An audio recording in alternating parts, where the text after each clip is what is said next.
Here to dive into industry trends with leading ETF experts, this is ETF Spotlight with Nina Mishra.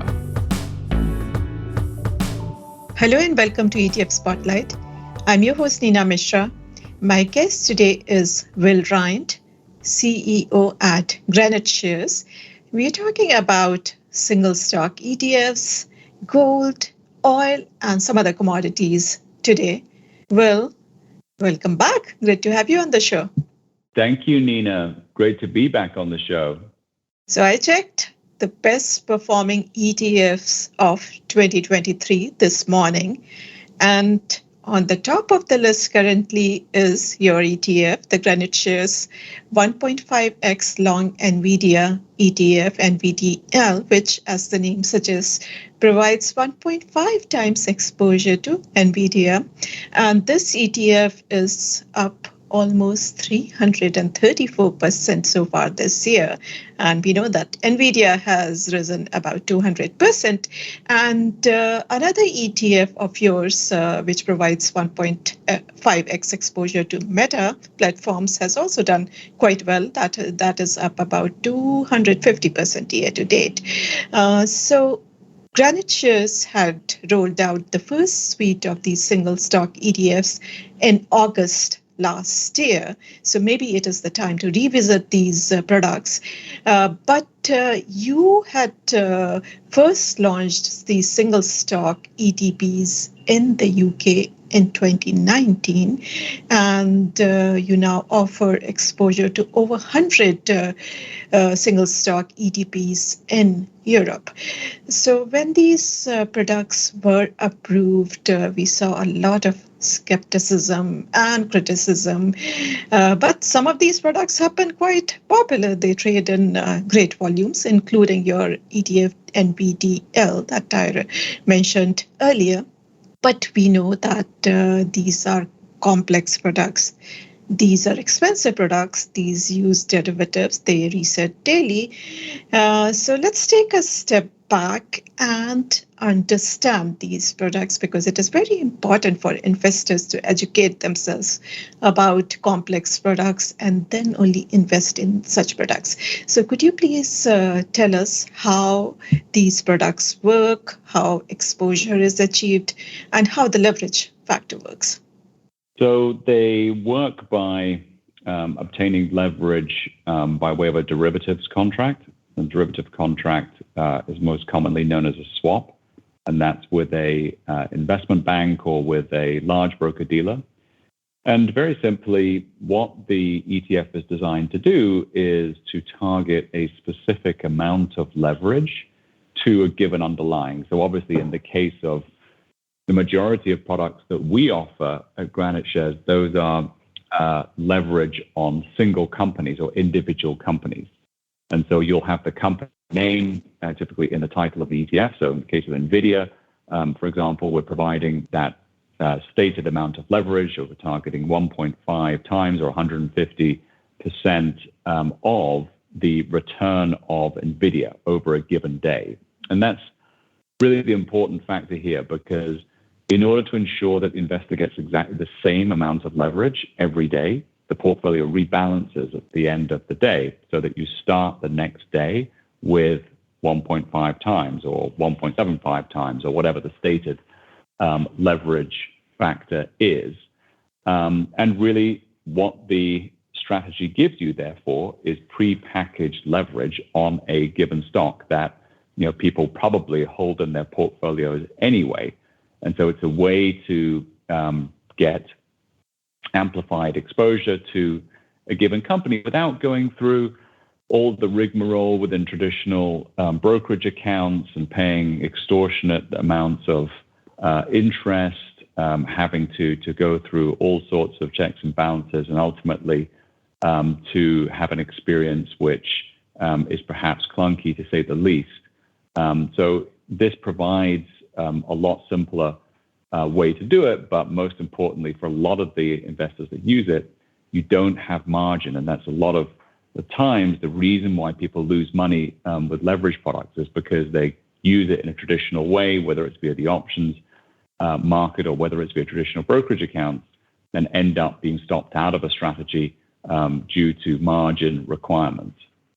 So could you please also explain how the leverage factor works and the daily resetting feature, which can cause the prices to diverge significantly from the prices of the underlying stocks if investors hold it for the longer term? Well, the leverage factor is really just a function of the amount of leverage in the strategy to a given stock underneath. So the reason why they can be different is because of the volatility of the underlying stock. So to put very simply, the higher the volatility of the underlying stock, the lower or the less amount of leverage is possible. And that's really just a function of the ETF sort of regulatory regime as opposed to anything else. And so that's why you'll see differences in our range where we have some products that are 1.25 times levered and some that are 1.75.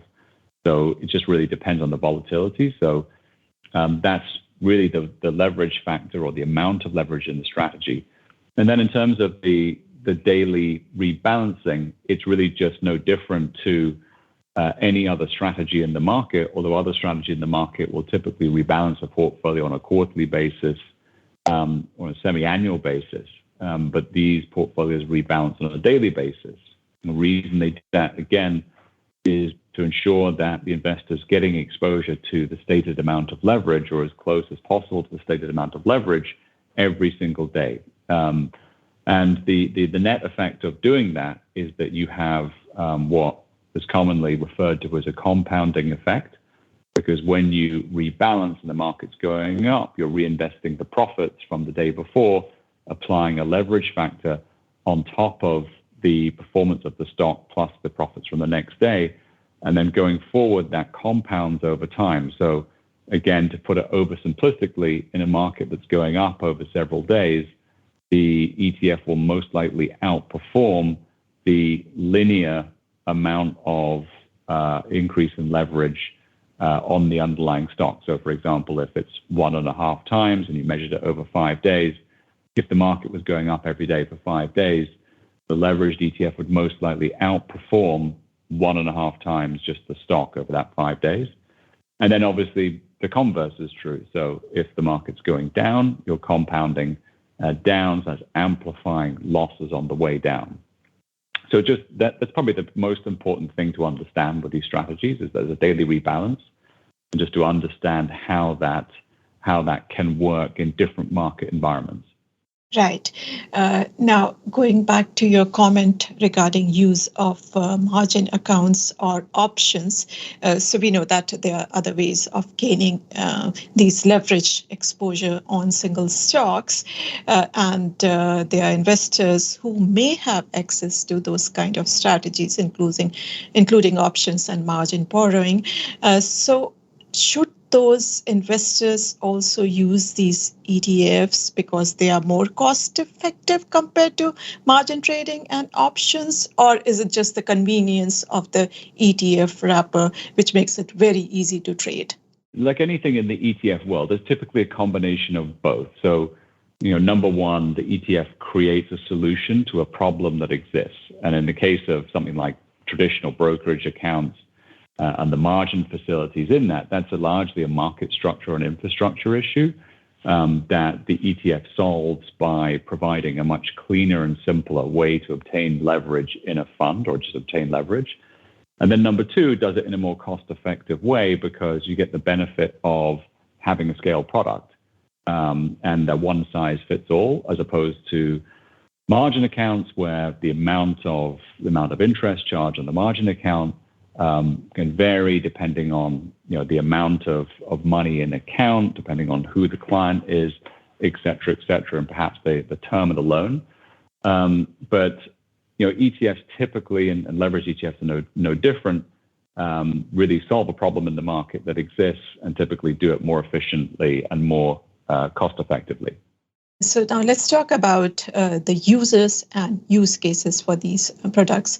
Do you think that these products are suitable only for sophisticated active traders, short-term traders, or do you see a lot of retail traders also using these products?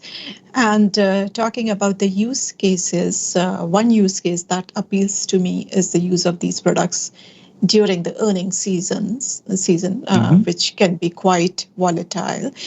So if you already own a particular stock or a group of stocks, and you want to hedge your position if you expect a lot of volatility during the earnings or any other event, important event, then investors can use this product to either hedge their position or make short-term bets during earnings season.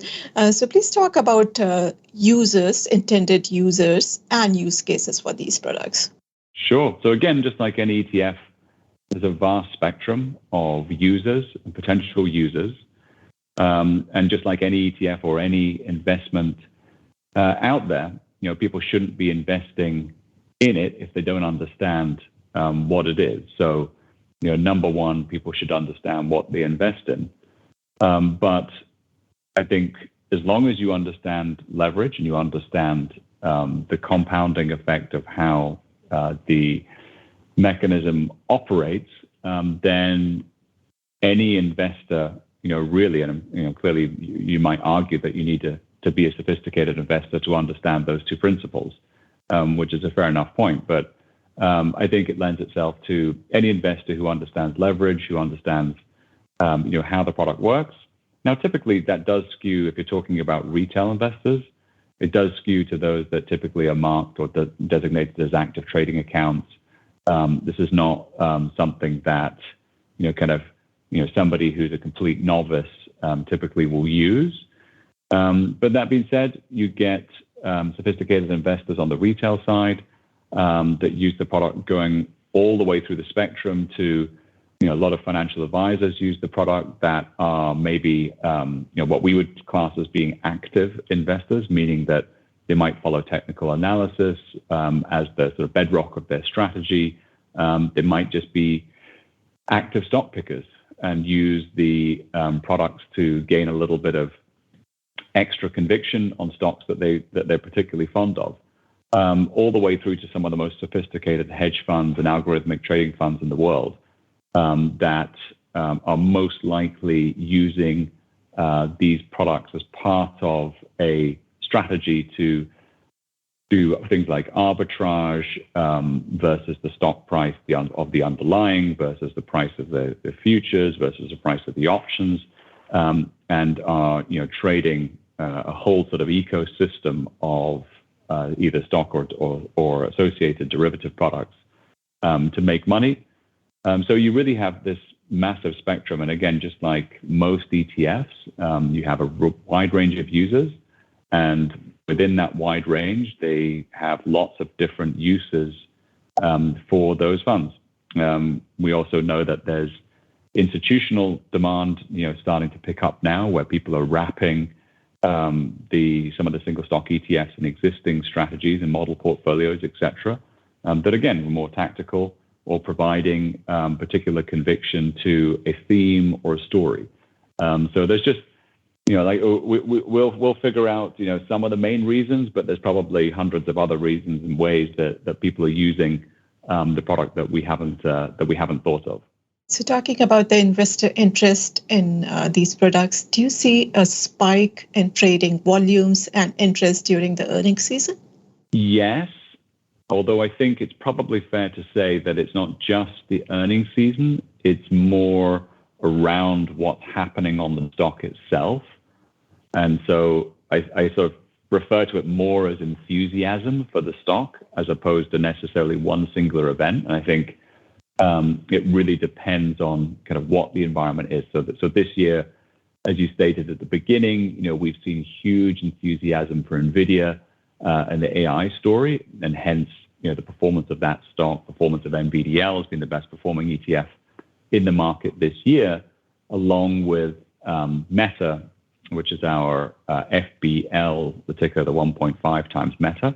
And another one, which again has got a lot of press, but is also in the top 10 best performing ETFs of the year, is our leveraged Coinbase ETF. That's CONL, CONL. and that's 1.5 times Coinbase. And the reason for that is that, of course, the performance of Coinbase, the stock has been very good, but there's been a lot more, I'd say, renewed enthusiasm in crypto, particularly since the Grayscale SEC lawsuit result that went in the favor of Grayscale, and then the SEC decided not to appeal it. And so people's, I think, view or speculation that a spot Bitcoin ETF is now closer to being launched, or in the case of Grayscale, being converted than previously thought, I think has added some enthusiasm back into the crypto market. Companies like Coinbase have benefited from that, and obviously holders of Cornell have done exceptionally well by being positioned, again, long that story.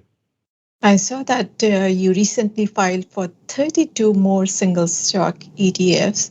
And if I look at the products which are on the market currently, just a few of these single stock ETFs that invest in very high profile, very trendy stocks like NVIDIA, Tesla, Meta, they have seen interest from investors, whereas some other ETFs, most other ETFs, even the ones that provide exposure to well-known stocks like Apple or Microsoft, Alibaba, but these stocks are not as these are a little bit boring compared to the NVIDIAs and Teslas of the world. So single stock ETFs on other stocks haven't seen a lot of interest from investors, and in fact, some of these single stock ETFs closed earlier this year. And so do you think we will continue to see a number of such products launch? Because, you know, if you talk about how many products can we expect to see, there are so many stocks that are quite popular with investors that trade at huge volumes. So do you think providers will continue to launch these products and then just close the ones that fail to gain traction? I think, clearly it's our job to try and, bring products to market that make sense for investors. And we always try to bring products that are the right fit for the audience. But clearly, that's not a perfect science. It's much more of an art than a science. And so we're not going to get every single one right, nor do we expect to.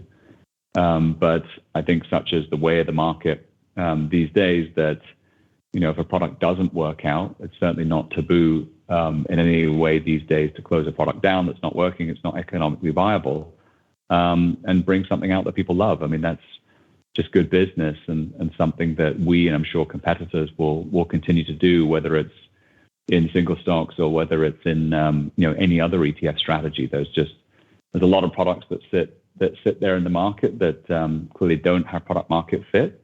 But when it comes to single stocks, clearly there's a lot of companies and enthusiasm for companies at different times, and you've got to try and balance the two. Right, makes a lot of sense. Now, let's switch gears a little bit and talk about commodities. And let's start with gold.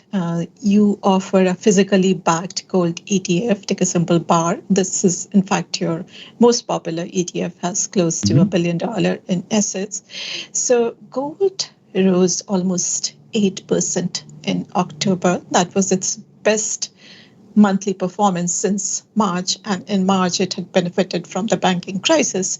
And the recent monthly gains came amid the war, Israel-Hamas war, that has raised worries about a broader conflict in the Middle East. And we know that gold is seen as a safe haven asset.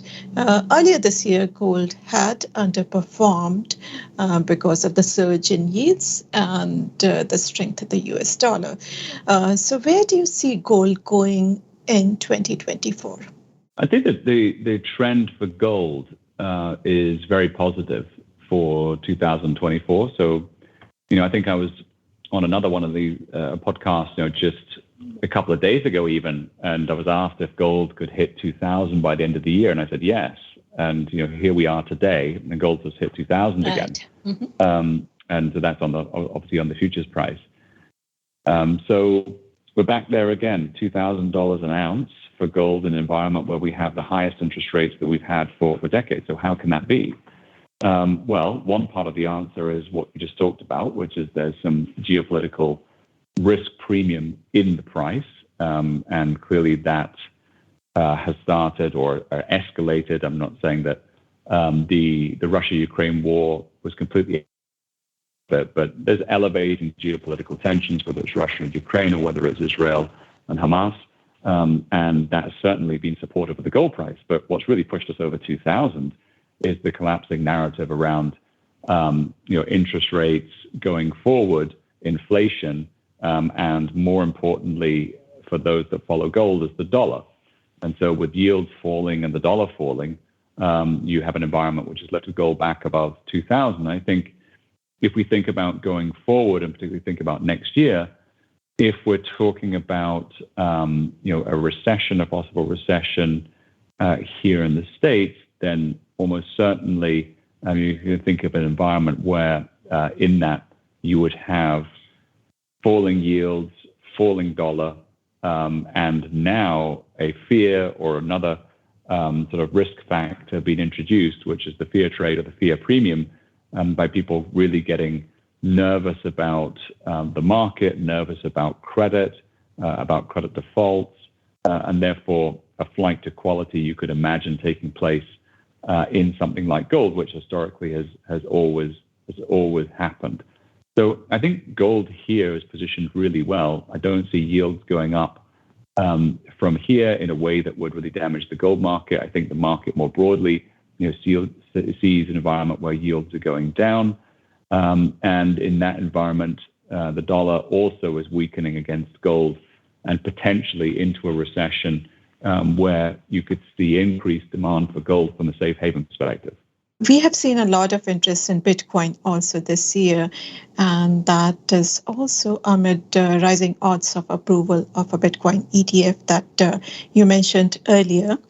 And some experts like Kathy would say that they would prefer to own Bitcoin versus gold over the next 10 years. They think that Bitcoin is digital gold.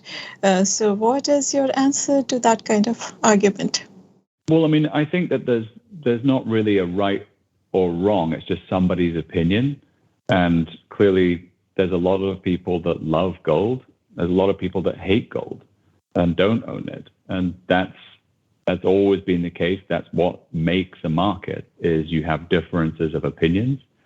If you look at the performance of gold against a lot of the tech stocks owned by ARK and other sort of strategies that were incredibly popular, over the last few years, you can see that gold has outperformed in an environment where, tech stocks went up, or certainly the unprofitable, less profitable stocks, went up very dramatically, and then went down very dramatically when the whole interest rate environment changed and they all got repriced.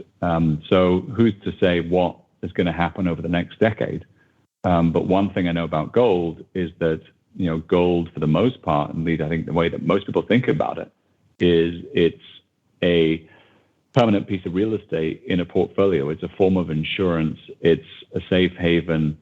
It's not a get-rich-quick scheme. It's not something to buy if you believe that the price is going to double or triple. Gold doesn't work like that. It's a high-quality asset that provides uncorrelated to the stock market, to the bond market, and from a portfolio diversification perspective is extremely valuable. So I think people that are talking about gold versus Bitcoin are typically talking about price action, and therefore that's a conversation around what asset is going to perform best. And I don't think that's gold's role. I think if you're looking to what asset is going to perform best against a Bitcoin or something else, you've got to be looking at something with a heck of a lot more volatility than gold has. All great points. Now let's talk about oil, because oil prices have also moved higher lately because of worries over supply from the Middle East. amid the Israel-Hamas war, and the conflict, as we know, continues to escalate rapidly, and that has raised many questions about the supply from that oil-rich region. And before that also, oil had been going up due to supply cuts by Saudi Arabia and Russia. So where do you see oil going in the coming months? Do you think the rise can continue? Well, I mean, oil has kind of come off, has backed off a little bit, really since the beginning of October. And, that's largely, there's largely two factors to that. That one, the market has been quite oversupplied. And again, the recessionary narrative that we've had really dominate since, I would say, since the end of August. But September was a pretty negative month from September, and that really followed in October. So the fears of recession, fears of slowdown, therefore fears of dampening demand, had sort of taken the air out of the balloon, so to speak, of the oil market from the high that we saw kind of the end of September. So the geopolitical risk, again, just like what we were talking about in gold, certainly provided some support for the price. But I think the oil market, just like gold, that geopolitical risk premium will only stay around so long as the market sees the prospect of a conflict, the conflict escalating, which at the moment it seems like that's less likely from what's baked into the oil price. So it's difficult to say at the moment in terms of what's going to happen with oil, but given oil is obviously so correlated with the business cycle, if we continue to see some of these weaker numbers that we've seen over the last few data points, I think that oil could go down from here at least, or continue the downtrend for the moment. But for the oil market, what we know about that is that the Saudis and the OPEC countries seem very willing to defend a price, fulfill their longer-term objectives in terms of plans for the Vision project and things in Saudi Arabia. And so we've seen them come into the market and cut supply when necessary, when they felt like the price has gone down. So I think that the price of oil can go down, but not to a level whereby we're talking about sort of a move that won't be adjusted back up by supply cuts. Now, looking at the broader group of commodities, so commodities in general have underperformed this year, but this comes after significant outperformance in 2021 and 2022. The commodities were up almost, the broader commodities index was up about 40% in 2021, and then it rose 26% last year when stocks as well as bonds had a terrible performance. Now this year, commodities have underperformed, and some of the reasons are the decline in inflation and the strength in the US dollar, and as also rising yields. So where do you see commodities going next year, and should investors still own commodities in their portfolio? And you offer a broad commodities ETF. The ticker symbol is COMB. Please talk a little bit about that ETF. So COMB or COMB is an ETF that provides exceptionally low cost exposure to the Bloomberg Commodity Index. And the Bloomberg Commodity Index is an index of futures contracts, the most popular and well-known commodities traded globally. And for those that aren't familiar with commodity indexes, think of it as like the S&P 500, but for the commodities market. So the most well-known benchmark for the broad commodity market, and COMB provides that exposure to 25 basis points, which is lowest cost way to get exposure. So in that sort of context, or against that backdrop, I think commodities, like you said, have been challenged this year by all the factors that you said. One, I think that's particularly important to mention when we talk about commodities is China and China's influence on the market. They're the world's biggest consumer of commodities. And of course, it's well known to, I'm sure, all the listeners that the Chinese economy has really been struggling this year on the back of very high levels of debt, and particularly a real estate market, let's say, slow down. But certainly the market could be interpreted as being much worse than a slowdown. But certainly there's been a lot of problems with the real estate market and the Chinese consumer, Chinese economy not feeling as robust as it once was. And so that really has affected the commodity prices as well. So when we think about the outlook for commodities, at least for next year, we've got to think about supply and demand. And a big part of that demand is China, and what the Chinese government are going to do in terms of providing a response to this lackluster economy. And I think what all roads are leading to is the different policies that they've tried to stimulate the economy. I don't think have really worked in a material way. And so what we might be talking about for China is ending up in a big fiscal stimulus in terms of the policy response ultimately, which I think will provide support really for the commodity market. But of course, it's not just a China story; it's a global demand story. And again, we have to think about what is the demand picture going to be like in the U.S., in Europe, in some of the other major commodity consuming countries around the world, and that largely goes back to whether or not there'll be a recession. And so, clearly, if there's a recession next year, that's going to impact the commodity market negatively. However, if we still continue to see growth, positive growth, GDP growth, like we've had here in the U.S., and we start to see markets like China pick up, then commodity markets could have a good year. But I think it's probably really important just to state that, again, similar to gold, we don't see commodities as being a tactical sort of trading opportunity in the way that sometimes it's envisioned. We see commodities as an asset class that are owned in the portfolio alongside stocks and bonds, but their unique attributes within the portfolio, like gold, are that they're negatively correlated, meaning that in a portfolio, if you have a low correlating asset like commodities against stocks and bonds, typically that provides diversification benefits and lower volatility, and that at the end of the day is really important for people that are looking to have a diversified portfolio with a low amount of volatility. Yes, diversification is very important. Excellent stuff, Phil. We'll have to leave it there, but thank you so much for joining us today and for sharing your insights. Thank you so much, Nina. Always great to talk to you, and thank you for having me back on the show.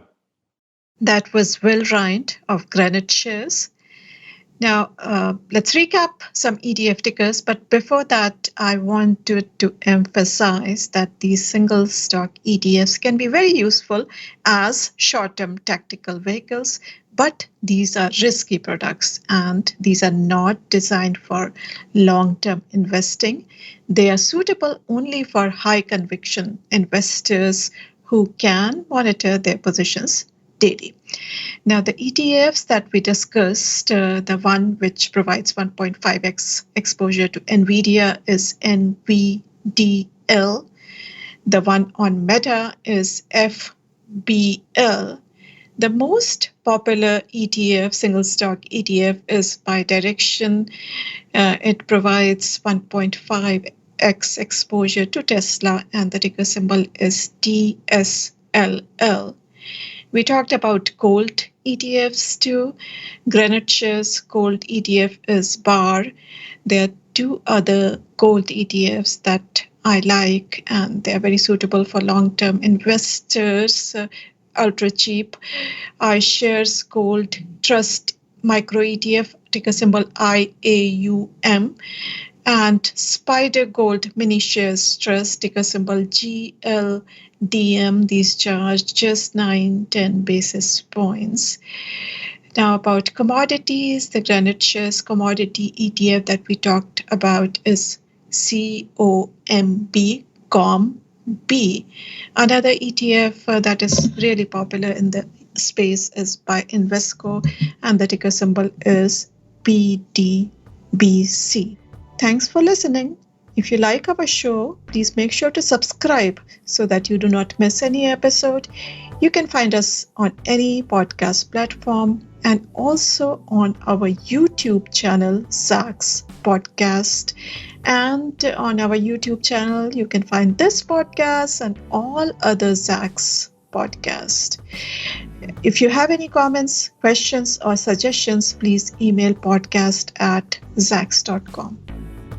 This material is being provided for informational purposes only, and nothing herein constitutes investment, legal, accounting, or tax advice, or a recommendation to buy, sell, or hold a security. Do not act or rely upon the information and advice given in this podcast without seeking the services of competent and professional legal, tax, or accounting counsel. Publication and distribution of this podcast is not intended to create, and the information contained herein does not constitute an attorney-client relationship. No recommendation or advice is being given as to whether any investment or strategy is suitable for a particular investor. It should not be assumed that any investments in securities, companies, sectors, or markets identified and described were or will be profitable. All information is current as of the date herein and is subject to change without notice. Any views or opinions expressed may not reflect those of Zacks Investment Research as a whole.